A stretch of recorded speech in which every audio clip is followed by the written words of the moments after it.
For those of you who don't know me, my name is Garcia. And not only am I a member here at Movement Church, but I'm also the director of the Dead to Sin Motorcycle Ministry here in the Gila Valley.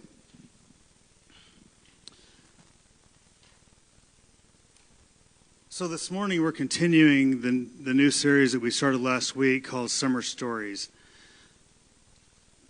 where we're taking a look at some of the most profound, life-changing encounters in the Bible. Over the next 4 weeks, we're going to be looking at the lives of 4 different people in the Bible, and we're going to see how, when they met Jesus, everything changed for them. Their whole life changed. Not only are we going to see how the Jesus that radically and completely changed them is the same Jesus that we worship today. If I hold the mic closer, is it better? All right. And also how he is offering the same life-changing power right now, even at this very moment. Now, last week, as Pastor Jeremy kicked off the series, we talked about the radical change that only Jesus can offer. Isn't just limited to what he can do for us, but also what he can do through us. And I think it's more important that it does it through us instead of just for us. And as followers of Jesus, we are expected to pick up our crosses and carry them and pick up our crosses and follow him, even when it's uncomfortable to do so. So in preparation for this morning's message, I'm sorry about this, but I was unable to recall any anecdotal stories from Pastor Jeremy's childhood. I mean, I do, but we probably shouldn't share them here. No, I'm kidding. Anyway, I'm sorry for that. But this week, as we enter week 2 of the series, we are talking about healing. I know we pray a lot for healing for ourselves, for our family members, loved ones, friends, and other people, sometimes people we don't even know. And we're called to do that. And I've heard people say, well, God only hears the prayers of a righteous man. Well, who makes a man righteous? God does. So we're talking about healing, physical, emotional, and spiritual. Now, healing occurs through the integrating forces that restore, transform, sustain, and nurture the whole person, body, mind, and spirit, at each phase in every dimension of life within the relationships of the person to the creation, the person to other people, and the person to God. If you want to open up your Bibles this morning, we're going to be in Mark, the Gospel of Mark, chapter 10, verses 46 through 52. And it says, get my glasses on, because I'm getting old, according to my kids and my grandkids, and now my wife. They came to Jericho as Jesus and his disciples, together with a large crowd, were leaving the city. A blind man, Bartimaeus, was sitting by the roadside begging. When he heard it was Jesus of Nazareth, he began to shout, "Jesus, Son of David, have mercy on me." Many rebuked him, told him to be quiet. But he shouted all the more. No matter how much they told him to be quiet, they shouted, "Son of David, have mercy on me."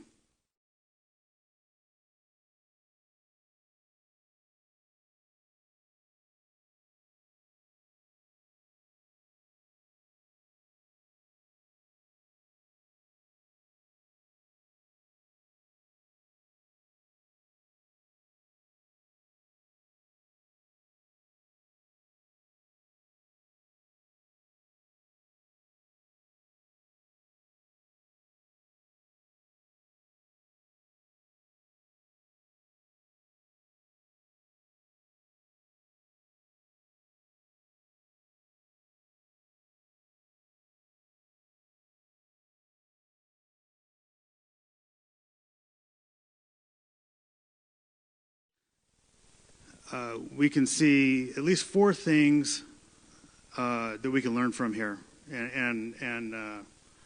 So one, Bartimaeus called to Jesus as soon as he was near. Now this signifies he already knew who Jesus was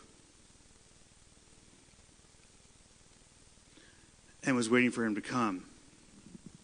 Number two, Bartimaeus was willing to risk safety and or loss of one of his few possessions he had in order to reach Jesus. And that would be his cloak. His cloak provided safety, warmth, shelter, and with throwing it aside, it could have been stolen. But that didn't matter to him. Number three, Jesus healed Bartimaeus after seeing the faith he had in him. Because faith isn't just something that we keep inside of us, but real faith is when we step out, when we don't know the odds, when there's great risk involved, when we don't know the outcome, or even when we don't know the outcome. In Hebrews chapter 11, verse 1 says this, "Now faith is confidence in what we hope for and assurance about what we do not see." And the fourth thing to see is immediately after Bartimaeus received his sight, he followed Jesus. Radical change. Went from beggar on the street to follower of Jesus.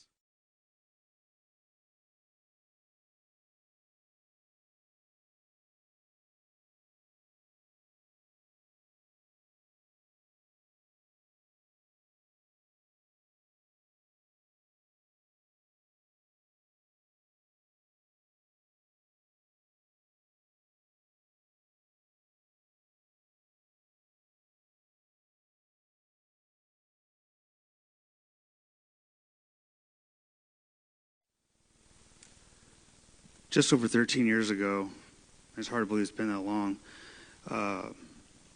February 2nd, 2009 to be exact, I was in my first motorcycle accident.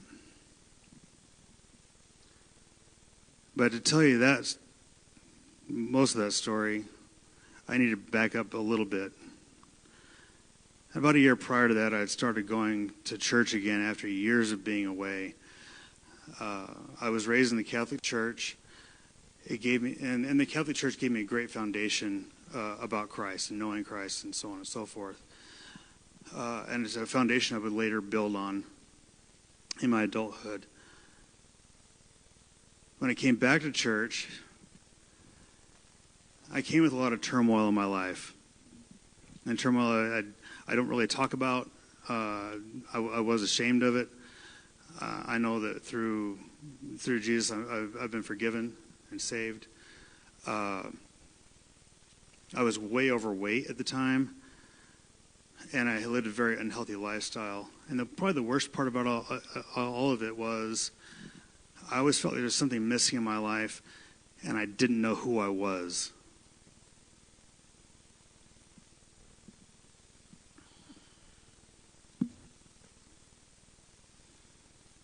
One of the things I was taught in catechism classes in the Catholic Church when I was a kid was that God's always there for you. And we're always taught that in church and everything. But in my mind, in my childhood mind, I thought, and this is in the early 80s, I thought, with all the problems going on in the world, how or why would God concern himself with me or have time for me? I didn't understand omnipresence and God's love at the time.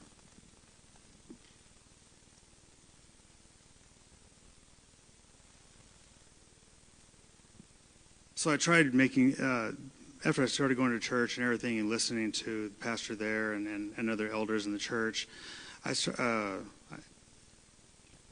to start making changes on my own. And I always felt like it was one step forward and two steps back. One step forward and two steps back. Anybody else know that dance? Yeah, I know it pretty well too. And about the fall of 2000, 2008, I got tired of that dance. I'd had enough of everything. I knew I needed help, and I know that Jesus was the only help I needed. Nobody else. I had asked other people, because one thing you hear in church is, talk to somebody who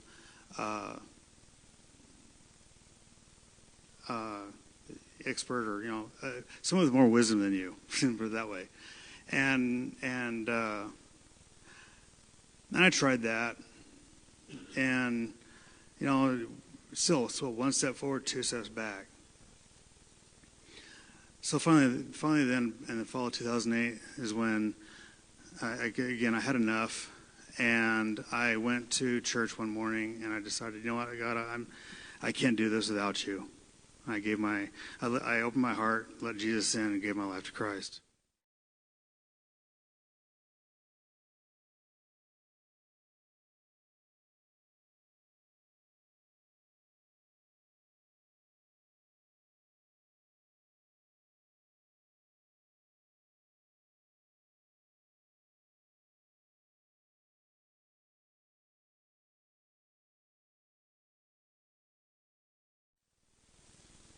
And a couple months later, I was sitting there in prayer at my house.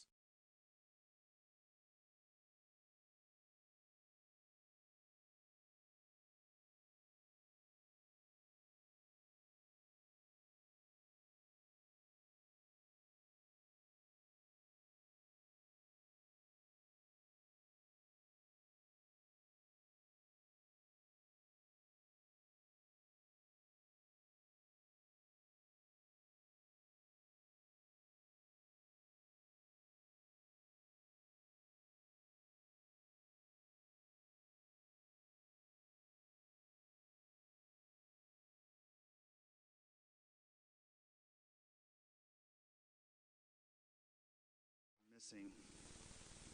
And in church, we had been talking about, at the time, we had been talking about God using people, and being shown in the Bible where He used people for His purpose, and so on and so forth. And I thought, well, maybe that's what it needs to be. God needs to use me.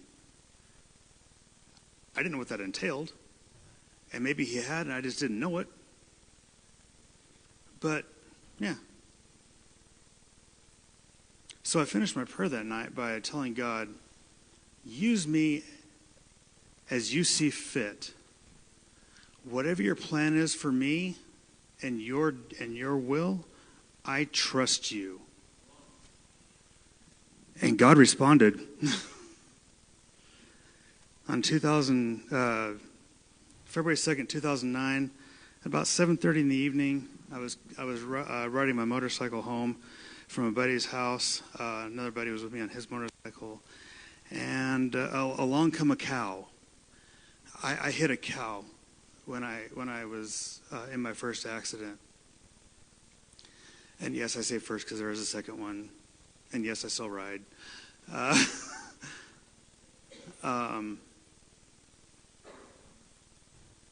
A lot happened that night during that whole before, during, and after. I was transported to Mount Graham by ambulance, Mount Graham Hospital here in Stafford, by ambulance. I was admitted that night for observation, for pain control, for my 7 broken ribs I had in my back. The next morning, my health turned for the worst, and I was admitted to the ICU. And then they put me in a medical-induced coma for about 2 weeks. After that, they woke me up and took me off the ventilator. And during the whole time, they did run every test known to man, it seems like, from what I understood, from what I was told, to figure out what was wrong with me and what all was going inside of me physically.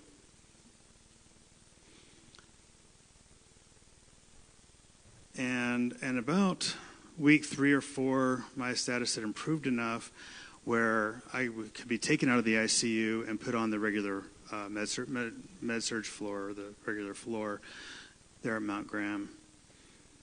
And so after I got to my room, it's probably a day or two later, whatever it was. I don't really remember exactly how long, but I know it was shortly after. I was laying in my bed praying. And anybody go through a tragic event in their life, or maybe not even maybe not even tragic, but an event in their life, and when you start thinking about it, you start to question God. Like, why did this have to happen to me? What did I do that was so bad? And then my favorite, I've been good.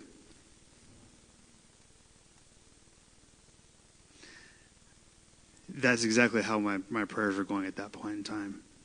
And a restorative therapist came in. She came in. She said as I was praying, and she told me she needed to check my oxygen levels and listen to me breathe, and just kind of check on me. And I said, okay. And she came over, and as she's doing her job, I stayed in prayer, still asking God why.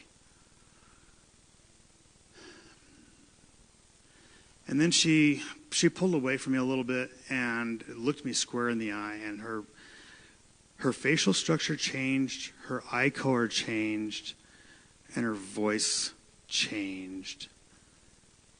And she looked me square in the eye and she said, "This accident was not about you. This accident was to wake people up to what they were doing in their own life and pointing out the changes they need to make. You are going to be fine. You're going to heal from this. Remember, I'm always with you."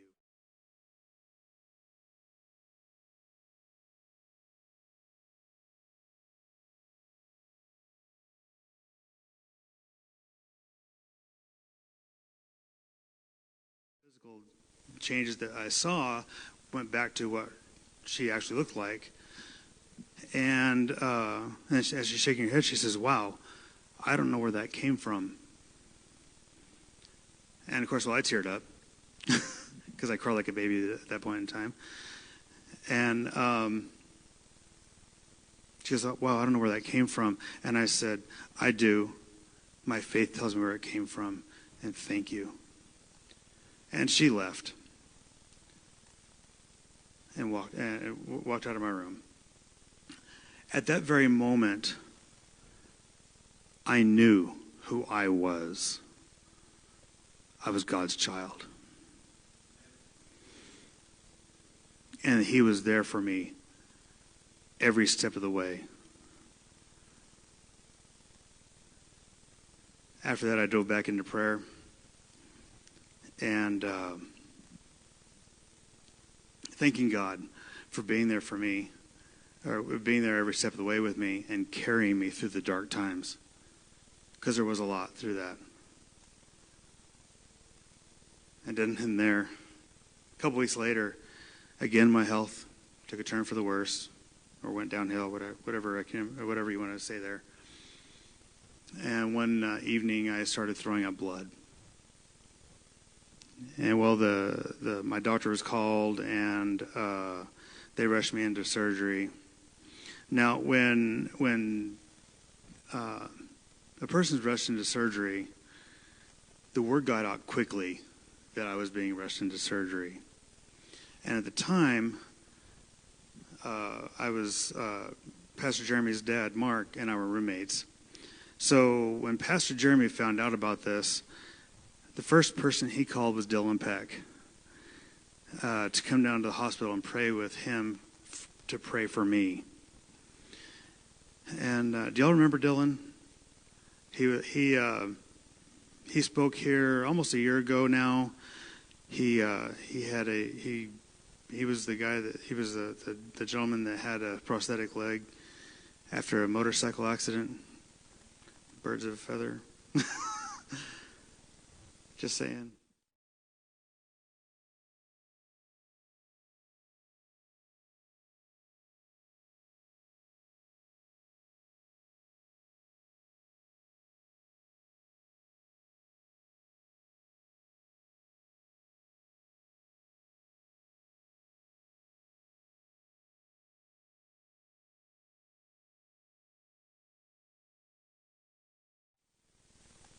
So during the surgery, as I understand it, I was opened up from sternum to navel, and then a little incision going over here this way.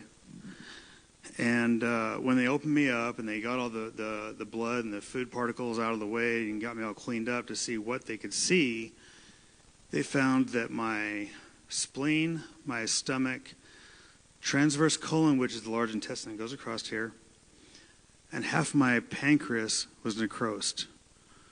They were dead and gone, or at least partly gone.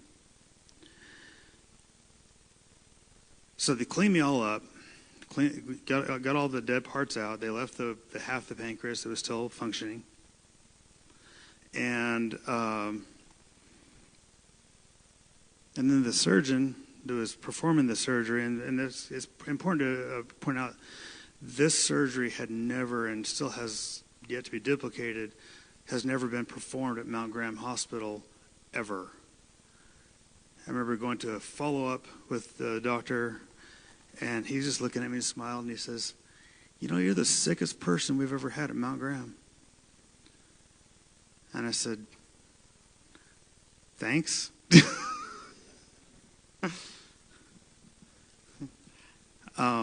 Anyway, they got me all cleaned out and everything, and he did not know how to put me back together. So what he did was he made a phone call to a colleague of his that he trained under as well, I believe, because this colleague of his knew anatomy a lot better than a lot of other doctors because he did transplants. So as they waited for the doctor his colleague to call him back and everything, with me still on life support, he walked out of the surgery to go give my folks, my mom and dad, an update on what's going on. And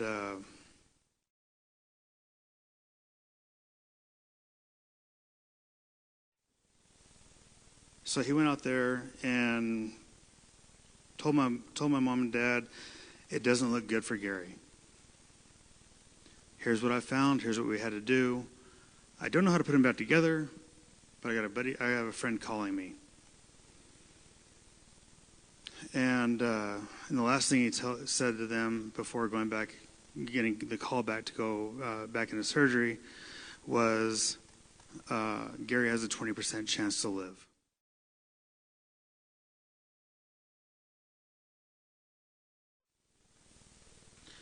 So the call back came in from his colleague, and the surgical team went back to work. And I know the prayers went right back up there. Sometime later, the surgery was done, and as I understand it, this part of the surgery, they used the entire blood bank on me to keep the blood flow going. They had me on a medication to make my blood pressure, to bring it up, to make it high, maybe not high, but just to bring it up. And what I was told was that the concentration that they normally use, what they used on me was 4 times what they normally use. When I heard that, I went, "Wow, go me." Oh, and I died twice on the table.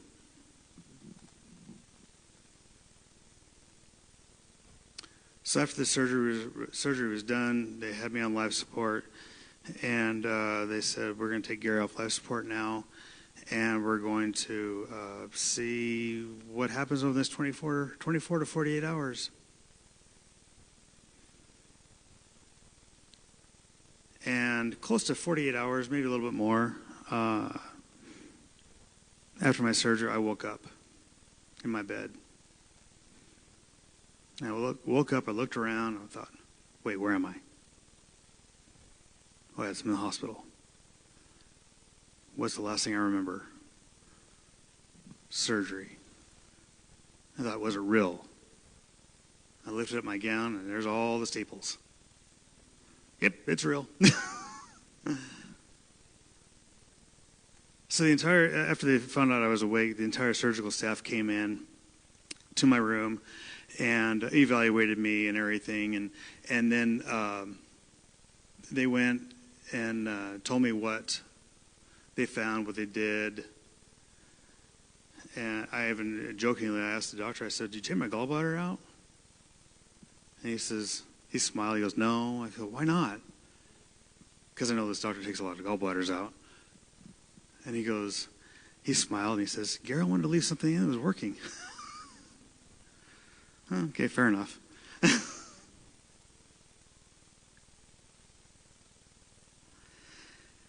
Now, there's more to this story, a little more ups and downs, little funny stories here and there.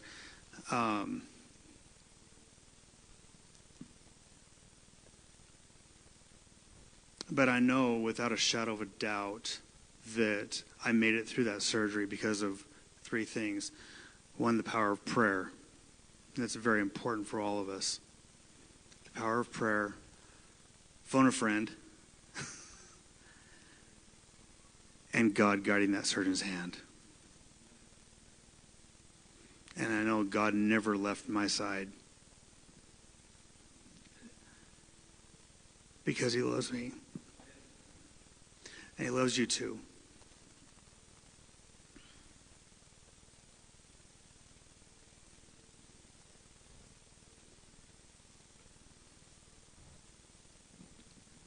Now, the healing I received from all this, physical,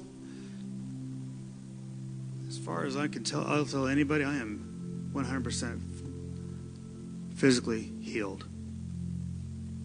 I do what I want. As far as activity, I'm back to, what was it, 2 weeks shy of a year, I was back to work. And emotionally, there wasn't anything missing anymore.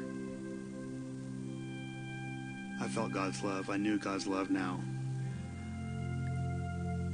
Spiritually, I know God's love. I'm a child of God. And God cares for us.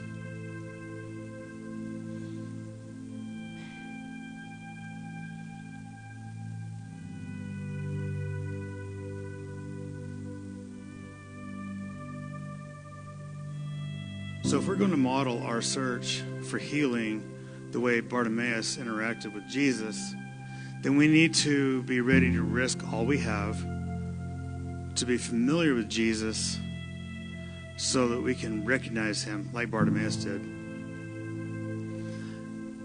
And to have a strong faith that believes Jesus can and will meet all of our needs.